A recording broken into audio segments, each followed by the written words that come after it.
இந்த வீடியோவை உங்களுக்கு வழங்குவோர் மாலை முரசு செய்திகள் தொலைக்காட்சியின் படிப்போம் ஜெயிப்போம் உயர்கல்வியை தேர்ந்தெடுப்பதில் உள்ள சந்தேகங்களை தீர்க்கும் நிகழ்ச்சி தினமும் மாலை 5 மணிக்கு. வணக்கம். மாலை முரசு செய்திகள் தொலைக்காட்சியில் 50 முக்கிய செய்திகளை விரைவாகவும் துல்லியமாகவும் அரை மணியில் பார்க்கலாம். திருபுவனம் காவல் நிலைய மரண வழக்கை சிபிஐ விசாரணைக்கு மாற்றி முதலமைச்சர் மு க ஸ்டாலின் உத்தரவிட்டுள்ளார். சிவகங்கை மாவட்டம் திருபுவனத்தில் திருட்டு வழக்கில் விசாரணைக்கு அழைத்து செல்லப்பட்ட அஜித்குமார் என்பவர் போலீசார் கொடூரமாக தாக்கியதில் உயிரிழந்தார். இது தொடர்பான வழக்கு விசாரணை சிபிசிஐடிக்கு ஏற்கனவே மாற்றப்பட்ட நிலையில் இந்த வழக்கை சிபிஐக்கு மாற்றி முதலமைச்சர் மு க ஸ்டாலின் உத்தரவிட்டுள்ளார். சிபிஐக்கு தமிழ்நாடு அரசு முழு ஒத்துழைப்பை வழங்கும் என்றும் அவர் தெரிவித்துள்ளார். இனி இதுபோன்ற செயல் எக்காலத்திலும் எங்கும் யாராலும் நடந்துவிடக் கூடாது என்று முதலமைச்சர் எச்சரித்துள்ளார். சிவகங்கை மாவட்டம் மடப்புரத்தில் போலீசார் தாக்கியதில் உயிரிழந்த அஜித்குமார் வழக்கில் மாவட்ட நீதிபதி நீதி விசாரணை நடத்த உயர்நீதிமன்ற மதுரை கிளை உத்தரவிட்டுள்ளது. உயர்நீதிமன்ற மதுரை கிளையில் நடைபெற்று வரும் இவ்வழக்கின் விசாரணை பிற்பகலில் வந்தபோது மதுரை அரசு ராஜாஜி மருத்துவமனை முதல்வர் அருள் சந்துரேஷ்குமார் அஜித்குமாரின் பிரேத பரிசோதனை அறிக்கையை தாக்கல் செய்தார். இந்த அறிக்கையை படித்து பார்த்து அதிர்ச்சியடைந்த நீதிபதிகள் பல்வேறு காட்டமான கேள்விகளை எழுப்பினர். உடலின் எந்த ஒரு பாகத்தையும் விட்டு வைக்காமல் அஜித்குமார் தாக்கப்பட்டுள்ளதாகவும் பதவி ஆணவத்தில் காவலர்கள் அஜித்தை கடுமையாக தாக்கியுள்ளதாக நீதிபதிகள் கண்டனம் தெரிவித்தனர். மாநிலம் தன் குடிமகனையே கொலை செய்துள்ளதாக நீதிபதிகள் வேதனை தெரிவித்தனர். மடப்புரம் கோயில் ஊழியர் அஜித்குமார் காவலர்களால் சரமாரியாக தாக்கப்படும் வீடியோ வெளியாகி அதிர்ச்சியை ஏற்படுத்தியுள்ளது. தங்க நகை திருட்டு போன புகாரின் பேரில் விசாரணைக்கு அழைத்து செல்லப்பட்ட அஜித்குமாரை காவல்துறையினர் மிருகத்தனமாய் தாக்கியதில் அவர் துடிதுடித்து உயிரிழந்தார். கோயிலுக்கு பின்புறம் உள்ள மாட்டுத் தொழுவத்தில் வைத்து அஜித்குமார் தாக்கப்பட்டதாக அவரது சகோதரர் தெரிவித்திருந்தார். அஜித்குமார் போலீசாரிடமிருந்து தப்ப முயன்றதாகவும் அப்போது வலிப்பு ஏற்பட்டு உயிரிழந்ததாகவும் காவல்துறை தரப்பில் தெரிவிக்கப்பட்டது. ஆனால் போலீசார் அளித்த தகவல் அனைத்தும் பொய்யானவை என்பதை நிரூபிக்கும் வகையில் இந்த வீடியோ வெளியாகியுள்ளது.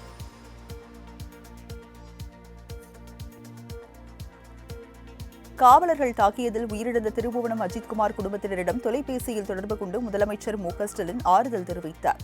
அப்போது அவருக்கு நடந்த கொடுமை யாருக்கும் நடக்கக்கூடாது என்றும் யாராலும் நியாயப்படுத்த முடியாத தவறு என்றும் அவர் கூறினார்.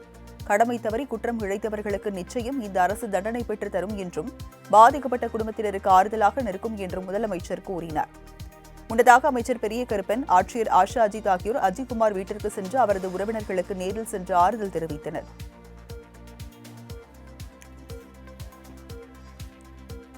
முதலமைச்சரின் தொலைபேசி உரையாடல் அலட்சியத்தின் உச்சம் என இபிஎஸ் விமர்சித்துள்ளார்.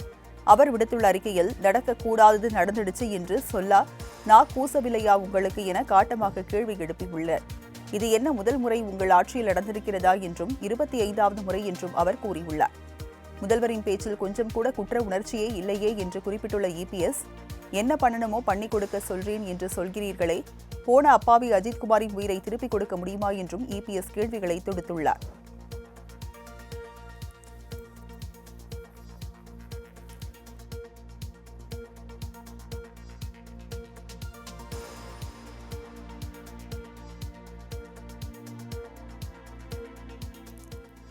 திருபுவனம் இளைஞர் காவல் மரண வழக்கில் தகவல் தெரிந்தவுடன் உடனடியாக நடவடிக்கை எடுக்கப்பட்டுள்ளதாக முதலமைச்சர் மு க ஸ்டாலின் விளக்கம் அளித்திருக்கிறார்.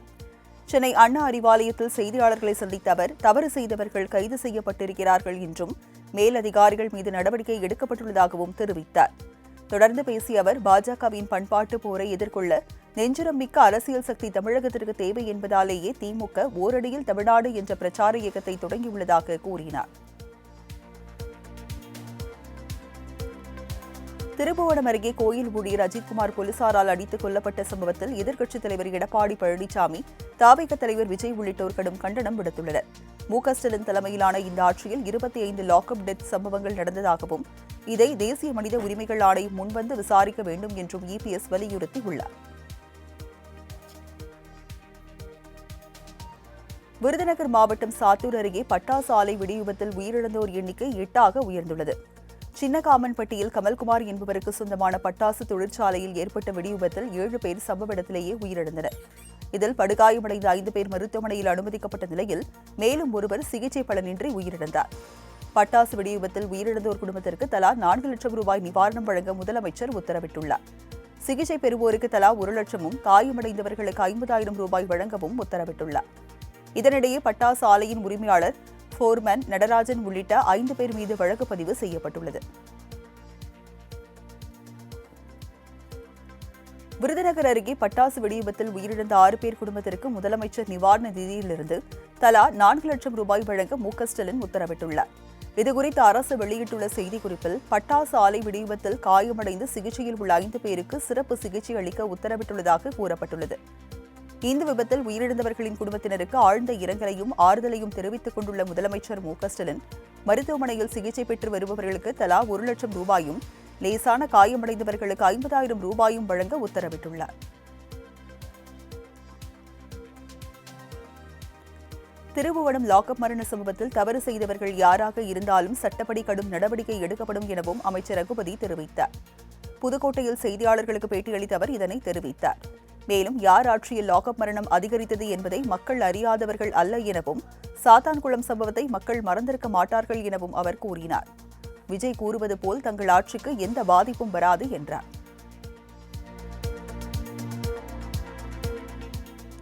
திருப்பூரில் வரதட்சணை கொடுமையால் தற்கொலை செய்து கொண்ட இளம் பெண் ரிதன்யாவின் பெற்றோர் சேலத்தில் அதிமுக பொதுச் செயலாளர் எடப்பாடி பழனிசாமியை நேரில் சந்தித்து புகார் மனு அளித்தார். தனது மகள் தற்கொலை செய்து கொண்ட விவகாரத்தில் கைது செய்யப்பட்ட கவின்குமாரின் தாத்தா கிருஷ்ணன் காங்கிரஸ் கட்சியை சேர்ந்தவர் என்பதால் விசாரணையை திசை திருப்பி குற்றவாளிகளை தப்ப வைக்க ஏற்பாடு செய்து வருவதாக பெண்ணின் தந்தை குற்றம் சாட்டினார். மேலும் இந்த வழக்கை சிபிசிஐடிக்கு மாற்றி உரிய விசாரணை நடத்த நடவடிக்கை எடுக்க வேண்டும் எனவும் இபிஎஸ்ஸிடம் கோரிக்கை வைத்திருப்பதாக கண்ணீர் மல்க கூறினார். தமிழ்நாடு ஆளுநர் ஆர் என் ரவி 4 நாள் பயணமாக இன்று காலை ஏர் இந்தியா விமானத்தில் சென்னையில் இருந்து டெல்லி புறப்பட்டு சென்றார். ஆளுநர் ஆர் என் ரவி ஏற்கனவே கடந்த வியாழக்கிழமை 26ஆம் தேதி டெல்லிக்கு ஒருநாள் பயணமாக திடீரென புறப்பட்டு சென்று அன்று இரவு சென்னை திரும்பினார். இந்த நிலையில் இன்று மீண்டும் 4 நாள் பயணமாக சென்னையில் இருந்து டெல்லி சென்றுள்ள நிலையில் முக்கிய பிரமுகர்களை சந்திக்க வாய்ப்புள்ளதாக கூறப்படுகிறது. மேலும் டெல்லி பயணத்தை முடித்துக் கொண்டு வரும் 4ஆம் தேதி ஏர் இந்தியா விமானத்தில் ஆளுநர் ஆர் என் ரவி சென்னை திரும்புகிறார். திமுக கூட்டணியில் எத்தனை சீட் என்பதை கட்சித் தலைமை பேசி முடிவு செய்யும் என எம்பி துரை வைகோ தெரிவித்துள்ளார். திருப்பூரில் நடைபெறும் மதிமுக செயல் வீரர்கள் கூட்டத்தில் பங்கேற்பதற்காக மதிமுக துணை பொதுச் செயலாளர் துரை வைகோ விமானம் மூலம் கோவை வந்தடைந்தார். அப்போது செய்தியாளர்களை சந்தித்து பேசிய அவர், கடந்த காலங்களில் நடந்த தவறுகளை பேசிக் கொண்டு இருக்காமல் தமிழக மீனவர்களுக்கு பிரச்சினைகளுக்கு மத்திய அரசு உடனடி தீர்வு காண வேண்டும் என்றார். மேலும் ரயில் கட்டண உயர்வை ரத்து செய்ய வேண்டும் எனவும், மூத்த குடிமக்கள் பயண சலுகையை மீண்டும் வழங்க வேண்டும் எனவும் துரை வைகோ வலியுறுத்தியுள்ளார். ஓரணியில் தமிழ்நாடு உறுப்பினர் சேர்க்கை குறித்து திமுக வெளியிட்டுள்ள காணொலியில் RSS குறித்து விமர்சனம் செய்யப்பட்டுள்ளது. மதுரையில் நடந்த மாநாட்டில் அண்ணா பெரியாரை நாத்திக நரிகள் என விமர்சித்து இந்து முன்னணி வீடியோ வெளியிட்டது. இதற்கு பதிலடி கொடுக்கும் வகையில் RSS அமைப்பை நரி கூட்டம் என சித்தரித்து வீடியோ வெளியிட்டுள்ள திமுக, தொகுதி மறுவரையறை என்ற பெயரில் குரலை ஒடுக்கி தமிழ்நாட்டை இன்னொரு மணிப்பூராக மாற்ற நினைப்பதாகவும் குற்றம் சாட்டப்பட்டுள்ளது. திருப்பூரில் இந்து முன்னணி நிர்வாகி கொலை வழக்கில் 3 பேரை போலீசார் கைது செய்துள்ளனர். கொலையுண்ட பாலமுருகனுக்கு முன்னாள் இந்து முன்னணி நிர்வாகி சுமனுக்கும் இடையே கட்சி பதவி ரீதியாக ஓராண்டுக்கு மேலாக பிரச்சினை இருந்து வந்ததாகவும், சுமனை தீர்த்து கட்ட பாலமுருகன் முடிவு செய்ததால் திட்டம் தீட்டி பாலமுருகனை கொலை செய்ததாக கைதான அவரது நண்பர்கள் வாக்குமூலம் அளித்துள்ளனர். இந்த வழக்கு தொடர்பாக ஏற்கனவே சுமனை தனிப்படை போலீசார் கைது செய்திருந்த நிலையில் தலைமறைவாக இருந்த மேலும் 3 பேரை தற்போது கைது செய்யப்பட்டுள்ளனர். புழல் மத்திய சிறையில் நடைபெற்ற திடீர் சோதனையில் முக்கிய கைதிகளின் அறைகளில் இருந்து செல்போன்கள், சார்ஜர்கள் பறிமுதல் செய்யப்பட்டது. புழல் தண்டனை சிறையின் உயர் பாதுகாப்பு பிரிவில் போலீசார் நடத்திய சோதனையில் கூலிப்படை தலைவர்கள் ராதாகிருஷ்ணன், சிடி மணி, வெள்ளைக்காளி ஆகியோரிடமிருந்து 2 ஐபோன்கள், 1 ஆண்ட்ராய்டு போன் உள்ளிட்டவைகளை சிறை அலுவலர்கள் பறிமுதல் செய்து புழல் காவல் நிலையத்தில் புகார் அளித்தனர். அதன் அடிப்படையில் புழல் காவல் நிலைய இன்ஸ்பெக்டர் ரஜினிகாந்த் இதுகுறித்து வழக்கு பதிவு செய்து விசாரணை மேற்கொண்டு வருகிறார்.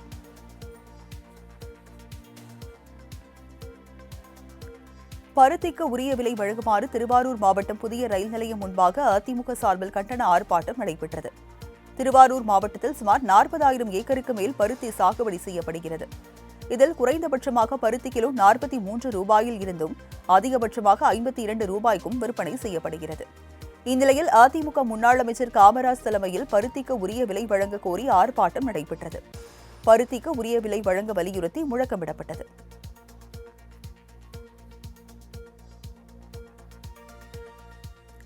சிவகங்கை மாவட்டம் சிங்கம்புணரி பகுதியில் சிபிஎஸ்இ பள்ளிக்குள் 2வது வகுப்பு மாணவன் மர்மமான முறையில் உயிரிழந்தார். அணைக்கரைப்பட்டி பாரதி நகரில் உள்ள தனியார் சிபிஎஸ்இ பள்ளியில் பாலமுருகன், அழகுமீனா தம்பதியரின் அஸ்வின் என்ற 6 வயது மகன் படித்து வந்தார். இந்நிலையில் வழக்கம் போல பள்ளி சென்ற மாணவனுக்கு வகுப்பறையில் திடீரென வலிப்பு ஏற்பட்டதாகவும், மாலையில் சிறுவனின் பெற்றோருக்கு போன் செய்த ஆசிரியர்கள் மாணவன் அஸ்வின் உயிரிழந்ததாக தெரிவித்தனர். இதனால் அதிர்ந்து போன பெற்றோர் நேரில் சென்று பார்த்தபோது மாணவன் அஸ்வினின் வாய், கால் மற்றும் கன்னத்தில் காயம் இருந்ததால் அதிர்ச்சியடைந்தனர். இதுகுறித்த புகாரின் பேரில் பள்ளியின் தாளர் உள்ளிட்ட 3 பேர் மீது வழக்கு பதிவு செய்யப்பட்டுள்ளது. திருவள்ளூர் மாவட்டம் பொன்னேரி அருகே குழந்தைகளுக்கு சூடு வைத்து கொடுமைப்படுத்திய பெண்ணை காவல்துறையினர் கைது செய்தனர். கள்ளக்குறிச்சியை சேர்ந்த சத்யா என்ற பெண்ணுக்கு 5 வயதில் பெண் குழந்தையும் 3 வயதில் ஆண் குழந்தையும் இருக்கின்றனர். முதல் கணவரை விட்டு பிரிந்த சத்யா திருவள்ளூரில் அன்பரசன் என்பவரை 2வது திருமணம் செய்துள்ளார்.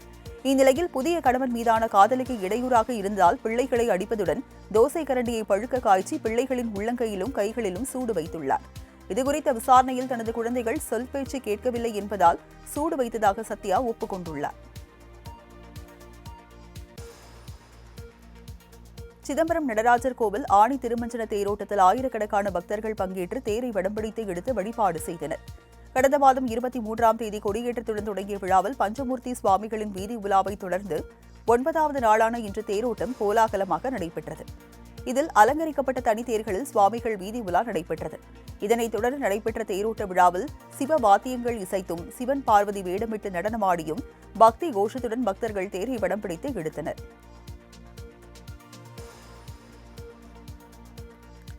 சென்னை எழும்பூர் ரயில் நிலையத்தில் முன்பதிவு செய்ய வந்த பயணிகளுடன் ரயில்வே ஊழியர் வாக்குவாதம் செய்தார். இந்திய ரயில்வே துறையின் அதிகாரப்பூர்வ அறிவிப்பின்படி இன்று முதல் விரைவு ரயில்களில் பயண கட்டணம் அதிகரித்துள்ளது. மேலும் தட்கல் முன்பதிவின் போது ஆதார் எண் பதிவிடுவது கட்டாயமாக்கப்பட்டுள்ளது. இந்நிலையில் சென்னை எழும்பூர் ரயில் நிலையத்தில் காலை பயணிகள் டிக்கெட் முன்பதிவு செய்வதற்காக சென்றிருந்தனர். அப்போது பணியில் இருந்த ஊழியர்கள் வழக்கம் போல் முகத்தை சிடுசிடுவென வைத்துக் கொண்டு எரிச்சலுடன் பதிலளித்தனர். முன்பதிவுக்கு எதற்காக நேரில் வந்து நிற்கிறீர்கள்? ஆன்லைனிலேயே புக்கிங் செய்ய வேண்டியதுதானே என கூறியதால் கடுப்பானவர்கள் சிலர் அந்த ஊழியரிடம் வாக்குவாதம் செய்தனர். நாமக்கல்லில் லாரியில் இருந்து தண்ணீர் ஆர்ப்பரித்து கொட்டிய நிலையில் மதுபோதை ஆசாமி ஒருவர் உற்சாக குளியல் போட்டது இணையத்தில் வைரலாகி வருகிறது. பள்ளிப்பாளையம் திருச்செங்கோடு சாலையில் வந்த குடிநீர் லாரியில் இருந்து தண்ணீர் அதிக அளவில் கொட்டியது. தண்ணீர் லாரி நடுரோட்டிலேயே நின்று போனதைத் தொடர்ந்து அந்த வழியாக வந்த போதை ஆசாமி திடீரென தண்ணீரை முழுவதும் திறந்துவிட்டதுடன் நடனமாடியவாறே உற்சாக குளியல் போட்டார். அப்போது அங்கு வந்த போலீசாரை பார்த்ததும் போதை ஆசாமி அங்கிருந்து நைசாக நடையை கட்டினார். சாக்கடை கால்வாய் கட்டுவதற்கு 10,000 ரூபாய் லஞ்சம் கேட்டுத்தர மறுத்ததால் தாக்குதலில் ஈடுபட்ட திமுக முன்னாள் கவுன்சிலரை போலீசார் கைது செய்தனர். சேலம் மாவட்டம் குகை நெய்மண்டி அருணாச்சலம் தெருவை சேர்ந்தவர் தனபால். வெள்ளி நகை பட்டறையில் வேலை செய்து வரும் இவரிடம் அதே பகுதியை சேர்ந்த ராமலிங்கம் என்பவர் பணம் கேட்டு தொந்தரவு செய்ததாக கூறப்படுகிறது.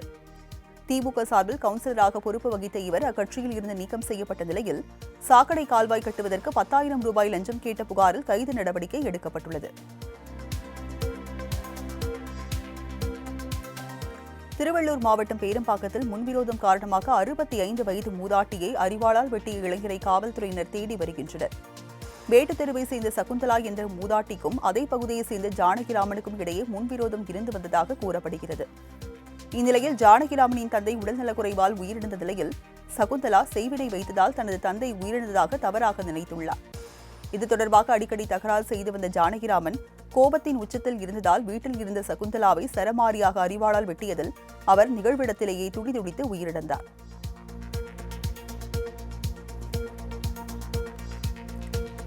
புதுக்கோட்டையில் மதிய உணவில் விஷம் வைத்து விடுவதாக மிரட்டல் விடுத்த சத்துணவு ஊழியர் மீது பள்ளி மாணவர்கள் புகார் அளித்துள்ளனர். உசிலங்குளம் பகுதியில் உள்ள பேரறிஞர் அண்ணா நினைவு மாநகராட்சி தொடக்கப்பள்ளியில் பணியாற்றி வரும் தலைமை ஆசிரியர் கோமதிக்கும் சத்துணவு ஊழியர் நித்யா என்பவருக்கும் முன்விரோதம் இருந்து வருவதாக கூறப்படுகிறது. இந்நிலையில் தகராறின் உச்சமாக இனியும் இப்படி சண்டையிட்டால் சாப்பாட்டில் விஷத்தை கலந்து கொடுத்து விடுவேன் என சத்துணவு ஊழியர் நித்யா மிரட்டியதாக தெரிகிறது. இதுகுறித்து மாணவர்கள் அவரவர்களின் பெற்றோரிடம் தெரிவித்தனர். இதனால் அதிர்ச்சியடைந்த பெற்றோர்கள் பள்ளியை முற்றுகையிட்டனர்.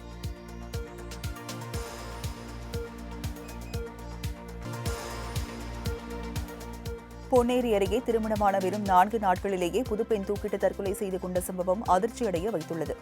திருவள்ளூர் மாவட்டம் பொன்னேரியை முஸ்லிம் நகர் ஏரிக்கரை பகுதியை சேர்ந்தவர் லோகேஸ்வரி.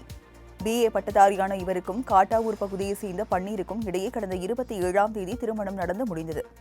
இந்த திருமணத்தின் போது மணமகள் வீட்டார் சார்பாக 4 சவரன் தங்க நகை, பைக் இவற்றுடன் 1.5 லட்சம் ரூபாய் மதிப்பில் சீர்வரிசை பொருட்கள் கொடுத்து அனுப்பப்பட்டது. இந்நிலையில் திருமணம் முடிந்த வெறும் 4 நாட்களிலேயே லோகேஸ்வரி கழிவறைக்குள் சென்று தூக்கிட்டு தற்கொலை செய்து கொண்டார். வரதட்சணை கொடுமையே இதற்கு காரணம் என விசாரணையில் தெரிய வந்துள்ளது. மதுரை மாநகராட்சியில் வருவாய் இழப்பு முறைகேட்டில் ஈடுபட்ட அனைத்து அதிகாரிகளும் கைது செய்யப்பட வேண்டும் என அதிமுக முன்னாள் அமைச்சர் செல்லூர் ராஜு வலியுறுத்தியுள்ளார். மதுரை மாநகராட்சி வரி மோசடி குறித்து மாநகராட்சி ஆணையாளரை சந்தித்து புகார் மனு அளித்த பின் செய்தியாளர்களுக்கு பேட்டிகள் அளித்த அவர் இதனை தெரிவித்தார். உங்கள் பண்ணை வீட்டில் 200 கோடி திருடு போய்விட்டதே என்ற கேள்விக்கு என்னை வைத்து ஓட்டுவதை அப்புறம் பார்த்துக் கொள்ளுங்கள் என பதிலளித்த செல்லூர் ராஜு, மாநகராட்சி ஊழல்தான் முக்கியம், அதை பேசுங்கள் என்றார்.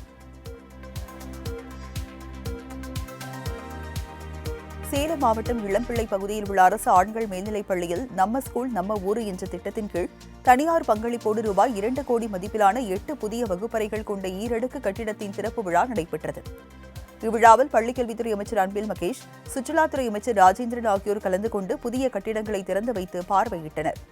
தொடர்ந்து இந்நிகழ்வில் பேசிய அமைச்சர் அன்பில் மகேஷ், தமிழ்நாடு முதலமைச்சர் தனது சொந்த பணத்தை கொடுத்து துவக்கி வைத்த இந்த திட்டத்தில் இதுவரை 658.67 கோடி ரூபாய் வந்துள்ளதாக பெருமிதம் தெரிவித்தார்.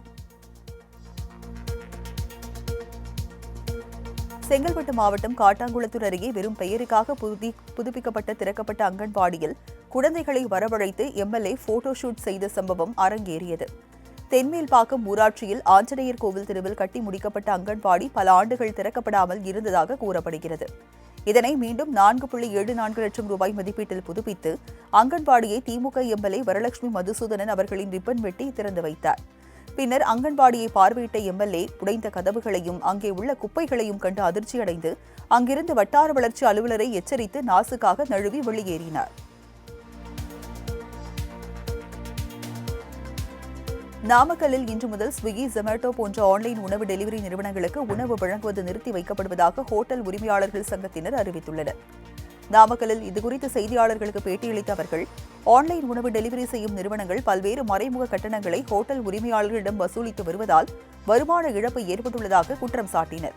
எனவே இன்று முதல் நாமக்கல் நகரில் ஆன்லைன் உணவு டெலிவரி செய்யும் நிறுவனங்களுக்கு உணவு வழங்கப்பட மாட்டாது எனவும் அவர்கள் திட்டவட்டமாக அறிவித்துள்ளனர். பெங்களூருவில் குப்பை தொட்டியில் மூட்டையில் கட்டி கிடந்த பெண்ணின் உடலால் பரபரப்பு நிலவியது. சென்னமண்ணகேரி காவல் நிலையத்திற்கு உட்பட்ட ஸ்கேட்டிங் மைதானம் அருகே உள்ள குப்பை தொட்டியில் பெண்ணின் சடலம் கிடப்பதாக ஒருவர் போலீசாருக்கு தகவல் தெரிவித்துள்ளார். அதன் பேரில் சம்பவ இடத்திற்கு விரைந்த போலீசார் பெண்ணின் உடலை மீட்டு பிரேத பரிசோதனைக்காக மருத்துவமனைக்கு அனுப்பி வைத்தனர். தொடர்ந்து இச்சம்பவம் தொடர்பாக போலீசார் அங்குள்ள சிசிடிவி கேமராக்களை ஆய்வு செய்தபோது மர்ம நபர் ஒருவர் ஆட்டோவில் பெண்ணின் உடலை மூட்டையில் கட்டி கொண்டு வந்து வீசியது தெரிய வந்துள்ளது.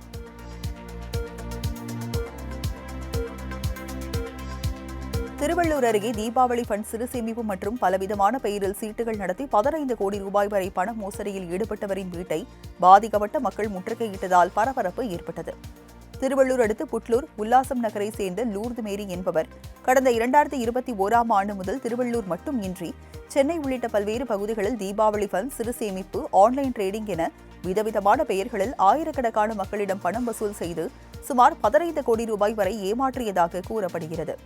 பணம் கட்டியவர்களிடம் அவ்வப்போது மழுப்பலாக பதிலளித்து தப்பி வந்த லூர்து மேரி தற்போது ஒரேடியாக தலைமறைவானதால் ஆத்திரமடைந்த மக்கள் அவரது வீட்டை முற்றுகையிட்டு போராட்டத்தில் ஈடுபட்டனர். கன்னியாகுமரியில் பிரசவத்தின் போது கர்ப்பிணி உயிரிழந்த சம்பவம் தொடர்பாக மார்த்தாண்டம் சிஎஸ்ஐ மருத்துவமனையில் மாவட்ட ஆட்சியர் விசாரணை மேற்கொண்டார். மார்த்தாண்டம் சிஎஸ்ஐ தனியார் மருத்துவமனையில் உயிரிழந்த கர்ப்பிணி பெண்ணின் தந்தை கொடுத்த புகாரின் அடிப்படையில் கன்னியாகுமரி மாவட்ட ஆட்சியர் அழகு மீனா அதிகாரிகளுடன் மருத்துவமனை உயிரிழந்த ஸ்மைலின் வீட்டிற்கு சென்று கணவன், தாய், தந்தை ஆகியோரிடமும் விசாரணை நடத்தினர். இதில் 100 பிரசவத்திற்கு மேல் நடைபெறும் மருத்துவமனைகளில் குறைந்தது 4 முதல் 5 மகப்பேறு மருத்துவர்கள் கண்டிப்பாக பணியில் இருக்கவும், நோயாளிகளுக்கு வழங்கப்படும் சிகிச்சை குறித்த விரிவான தகவல்களை அளிக்கவும் அறிவுறுத்தப்பட்டது. கொடைக்கானல் மலைப்பகுதிகளில் இன்று முதல் கனரக வாகனங்கள் இயக்குவதற்கும் கொண்டு வருவதற்கும் தடை விதிக்கப்பட்டுள்ளது. மலைப்பகுதியில் அனுமதியின்றி நிறுத்தி வைக்கப்பட்டுள்ள போர்வெல் வாகனங்கள், ஜேசிபி, ஹிட்டாச்சி, கம்ப்ரசர் இணைக்கப்பட்ட வாகனங்கள் போன்றவை இன்று முதல் தடை செய்யப்பட்டுள்ளன. மேலும் தடையை மீறி கண்டறியப்பட்டால் குறைந்தபட்ச அபராத தொகையாக 25,000 அல்லது 2 ஆண்டு சிறை தண்டனை அல்லது இரண்டுமே விதிக்க நடவடிக்கை மேற்கொள்ளப்படும் என ஆணை வெளியிடப்பட்டுள்ளது. ராமநாதபுரம் அருகே தன்னை ஏமாற்றி வங்கிக் கணக்கில் பண பரிமாற்றம் செய்த மேலதிகாரி மீது நடவடிக்கை எடுக்க கோரி சுகாதார பெண் பணியாளர் ஒருவர் ஆட்சியர் அலுவலகத்தில் கதறி அழுததால் பரபரப்பு ஏற்பட்டது. தேவிப்பட்டினம் ஆரம்ப சுகாதார நிலையத்தில் ஒப்பந்த பணியாளராக வேலை செய்து வரும் பால அமிர்தம் என்பவர்தான் இந்த புகாரை தெரிவித்துள்ளார். சுகாதாரத்துறை அலுவலர் நம்பூர் சீனிவாசன் தன்னுடைய 2 வங்கி கணக்கு எண்களை வாங்கி அதன் மூலம் பண பரிமாற்றம் செய்ததாகவும், அதனால் தன்னுடைய வங்கிக் கணக்கு முடக்கப்பட்டு விட்டதால் வங்கியில் அடமானம் வைத்த நகைகளை திருப்ப முடியாத நிலை உருவாகியுள்ளதாக வேதனை தெரிவித்தார். சொத்து குவிப்பு வழக்கு தொடர்பாக தேனி அல்லிநகரம் நகராட்சி ஆணையர் வீட்டில் லஞ்ச ஒழிப்புத்துறையினர் சோதனை மேற்கொண்டனர். தேனி அல்லிநகரம் நகராட்சி ஆணையர் ஏகராஜா மீது சென்னை ஊழல் தடுப்பு கண்காணிப்பு துறையில் கடந்த மாதம் 26ஆம் தேதி சொத்து குவிப்பு வழக்கு பதிவு செய்யப்பட்டது. அதன் அடிப்படையில் தேனி பொம்மைய கவுண்டன்பட்டியில் உள்ள அவரது வீட்டில் லஞ்ச ஒழிப்புத்துறையினர் அதிரடி சோதனையில் ஈடுபட்டனர். ஆணையர் ஏகராஜா தற்போது சென்னையில் இருப்பதால் நகராட்சி ஊழியர்களின் உதவியோடு வீட்டை திறந்து சோதனை நடத்தப்பட்டது. திருப்பூரில் தனியார் சாய சலவை ஆலையில் பெயிண்டிங் வேலைக்காக வந்த நபர் கழிவுநீர் தொட்டியில் தவறி விழுந்து பரிதாபமாக உயிரிழந்தார். மதுரையை சேர்ந்த நாகலிங்கம் என்பவர் திருப்பூரில் குடும்பத்துடன் தங்கி பெயிண்டிங் வேலை செய்து வந்தார். இந்நிலையில் ஆண்டிப்பாளையத்தில் உள்ள தனியார் சாய சலவை ஆலையில் பெயிண்டிங் வேலைக்கு சென்றுள்ளார்.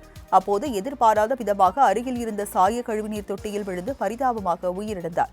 தொடர்ந்து சக ஊழியர்கள் அளித்த தகவலின் பேரில் சம்பவ இடத்திற்கு விரைந்த போலீசார் பிரேதத்தை கைப்பற்றி சம்பவம் தொடர்பாக விசாரணை மேற்கொண்டு வருகின்றனர்.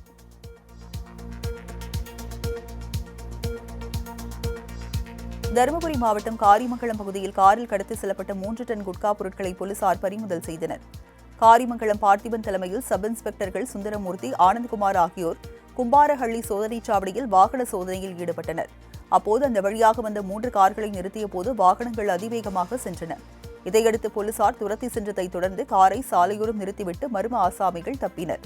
பின்னர் அந்த காரில் சோதனையிட்ட போது 100க்கும் மேற்பட்ட மூட்டைகளில் 7 லட்சம் ரூபாய் மதிப்பிலான குட்கா பொருட்கள் இருந்தது தெரியவந்தது. தேசிய விளையாட்டுக் கொள்கை 2025க்கு மத்திய அமைச்சரவை ஒப்புதல் அளித்துள்ளது. டெல்லியில் இதுகுறித்து செய்தியாளர்களை சந்தித்து பேசிய மத்திய அமைச்சர் அஸ்வினி வைஷ்ணவ், சர்வதேச அளவிலான விளையாட்டு நிகழ்ச்சிகளை நடத்திடும் வல்லமை மிக்க தெரு நாடாக இந்தியாவை மாற்ற புதிய கொள்கை வகுக்கப்பட்டுள்ளதாக தெரிவித்தார்.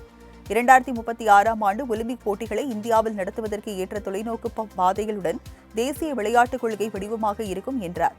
மேலும் பரமக்குடி ராமநாதபுரம் இடையே 46 கிலோமீட்டர் தூரத்திற்கு 1853 கோடி மதிப்பிலான 4 வழிச்சாலை திட்டத்திற்கு மத்திய அமைச்சரவை ஒப்புதல் அளித்துள்ளதாக அஸ்வினி வைஷ்ணவ் தெரிவித்துள்ளார்.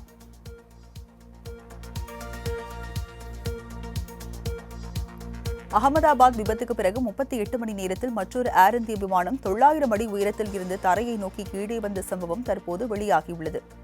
ஏர் இந்தியா விமான விபத்தில் 241 பயணிகள் பலியாகினர். அந்த விபத்து நடந்து 38 மணி நேரத்தில் அதேபோன்று மற்றொரு விபத்து தவிர்க்கப்பட்ட செய்தி தற்போது வெளியாகியுள்ளது. AI-187 விமானம் ஜூன் 14ஆம் தேதி டெல்லியில் இருந்து வியன்னா நோக்கி புறப்பட்டுள்ளது.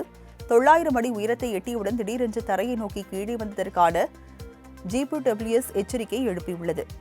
இருப்பினும் விமானத்தை கட்டுக்குள் கொண்டு வந்த விமானிகள் வியன்னாவை நோக்கி பயணம் செய்து பத்திரமாக தரையிறக்கியுள்ளனர். சினிமா என இல்லை, போதைப்பொருள் யார் பயன்படுத்தினாலும் தவறுதான் என நடிகர் அருண் பாண்டியன் தெரிவித்துள்ளார். திருப்பூரில் அக்கோணம் பட முன்னோட்ட நிகழ்ச்சி செய்தியாளர் சந்திப்பு நிகழ்ச்சி ஸ்ரீ சக்தி திரையரங்கில் நடைபெற்றது. இதில் அக்கோணம் பட ட்ரெய்லர் மற்றும் ஸ்னீக் பீக் காட்சிகள் திரையிடப்பட்டது. பின்னர் செய்தியாளர்களை சந்தித்து பேசிய நடிகரும் தயாரிப்பாளருமான அருண் பாண்டியன், அரசியலுக்கு பெரிய கும்பிடு என கூறியவர் விஜய், அஜித் என யாருடைய இடமும் காலி ஆகாது என்றும் அடுத்தடுத்து வந்து கொண்டே இருப்பார்கள் என்றும் தெரிவித்தார். மேலும் கமல்ஹாசன் ஆஸ்கர் குழுவில் இணைந்திருப்பது வரவேற்கத்தக்கது என்றார். சிவகங்கையில் போலீசார் விசாரணையின் போது கோவில் காவலாளி உயிரிழந்த விவகாரத்தில் நடிகர் தாடி பாலாஜி காவல்துறைக்கு எதிராக கடும் கண்டனத்தை பதிவு செய்துள்ளார். இதுகுறித்து பேசி வீடியோ வெளியிட்டுள்ள அவர், தப்பு செய்தாரா இல்லையா என்று தெரியாமல் ஒருவரை அடிப்பதற்கு காக்கி சட்டைக்கு என்ன ரைட்ஸ் இருக்கிறது என ஆவேசமாக கேள்வி எழுப்பினார். சக மனிதரை ஈவு இரக்கம் இன்றி அடிப்பதற்கு நீங்கள் எல்லாம் மனிதர்களா, இல்லை காக்கி சட்டை போட்ட யமனங்களா என்றும் அவர் சாடியுள்ளார். முதலமைச்சர் இந்த விவகாரத்தில் தக்க நடவடிக்கை எடுக்க வேண்டும் எனவும் தாடி பாலாஜி வலியுறுத்தியுள்ளார். போடியில் நடைபெற்ற கல்லூரி நிகழ்ச்சியில் நடிகர் சண்முகராஜா மாணவர்களுக்கு நம்பிக்கை அளிக்கும் வகையில் உரையாற்றினார். தேனி மாவட்டம் போடியில் சிபிஐ கல்லூரியின் 1ஆம் ஆண்டு மாணவர்களுக்கான வரவேற்பு நிகழ்ச்சி நடைபெற்றது. இதில் சிறப்பு விருந்தினராக விருமாண்டி, பேட்டை உள்ளிட்ட படங்களில் நடித்த பிரபல நடிகர் சண்முகராஜா கலந்து கொண்டார். பின்னர் மாணவர்களிடம் உரையாற்றிய அவர், இந்த உலகில் நாம் தனித்துவமானவர்கள் என்பது உணர்ந்து கொண்டாலே நாம் செய்யும் செயல்கள் எல்லாமே சிறப்புதான் எனவும், பல்வேறு ஏற்றத்தாழ்வுகளை ஏற்படுத்திய சமூகத்தில் நாம் தனித்துவமானவர்கள் என்று நம்புவதே மிக கடினமான விஷயம் என்றார்.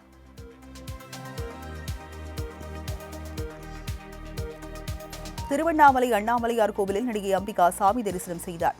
பஞ்சபூத ஸ்தலங்களில் அக்னிஸ்தலமாக விளங்கும் பிரசித்தி பெற்ற இக்கோவிலில் சம்பந்த விநாயகர் சன்னதி, அண்ணாமலையார் சன்னதி உள்ளிட்ட பல்வேறு பிரகாரங்களில் நடிகை அம்பிகா சாமி தரிசனம் செய்தார். பின்னர் செய்தியாளர்களை சந்தித்து பேசிய அவர், தான் அரசியலுக்கு வர உள்ளதாகவும், எந்த கட்சி என்று பின்னர் அறிவிப்பதாகவும் தெரிவித்தார். மேலும் திரைத்துறையில் இருந்து வருபவர்கள் மீது மக்களுக்கு ஆர்வம் அதிகம் என்பதால் அவர்களுக்கு தேவையான திட்டங்களை செய்து கொடுக்க வேண்டும் என்று கூறினார்.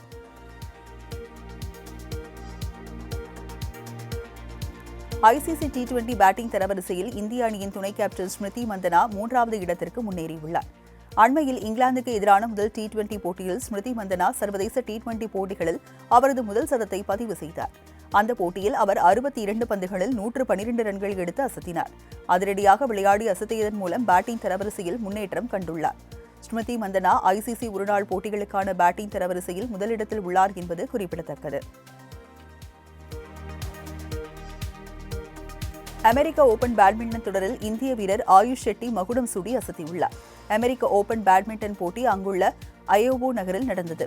இதில் ஆண்கள் ஒற்றையர் பிரிவின் இறுதிப் போட்டிக்கு இந்தியாவின் ஆயுஷ் ஷெட்டி மற்றும் கனடாவின் பிரையன் யங் ஆகியோர் முன்னேறினர். இதன்படி நடைபெற்ற இறுதிப் போட்டியில் தொடக்கம் முதலே ஆதிக்கம் செலுத்திய ஆயுஷ் 21-18, 21-13 என்ற நேர்செட்டில் வெற்றி பெற்று சாம்பியன் பட்டம் வென்று அசத்தினார்.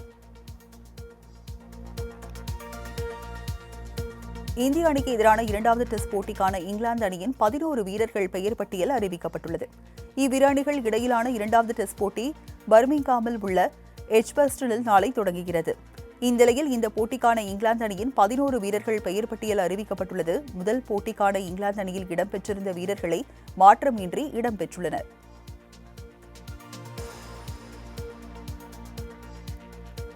இங்கிலாந்து அணிக்கு எதிரான ஜூனியர் கிரிக்கெட் போட்டியில் இந்திய அணி அதிர்ச்சி தோல்வி அடைந்தது. இவ்விரு அணிகள் இடையிலான 2வது ஒருநாள் போட்டியில் முதலில் ஆடிய இந்திய அணி 49 ஓவர்களில் 290 ரன்கள் குவித்தது. இதனையடுத்து 291 ரன்கள் அடித்தால் வெற்றி என்ற இலக்கை நோக்கி களமிறங்கிய இங்கிலாந்து அணி கடைசி ஓவரில் 7 ரன்கள் அடித்து 1 விக்கெட் வித்தியாசத்தில் த்ரில் வெற்றி பெற்றது. இதன் மூலம் 5 போட்டிகள் கொண்ட தொடரில் 1-1 என்ற கணக்கில் சமநிலையை எட்டியுள்ளது. பும்ரா இல்லாத பட்சத்தில் ஷமி போல பந்து வீசும் திறமையை கொண்ட ஆகாஷ் தீப்பை விளையாட வைக்கலாம் என இந்திய கிரிக்கெட் முன்னாள் வீரர் இர்ஃபான் பதான் யோசனை தெரிவித்துள்ளார். இதுகுறித்து பேசிய அவர், ஆகாஷ் தீப் ஷமியை போன்ற திறமை கொண்ட பந்து வீச்சாளர் என தான் கருதுவதாக தெரிவித்தார். அவர் வீசும் நேரான பந்துகள் இங்கிலாந்து பேட்ஸ்மேன்களை திணறடிக்கும் எனவும், ஆக்ரோஷமாக விளையாட செல்லும் போது பேட்ஸ்மேன்களுக்கு பிரச்சனை ஏற்படலாம் என கருத்து தெரிவித்துள்ளார்.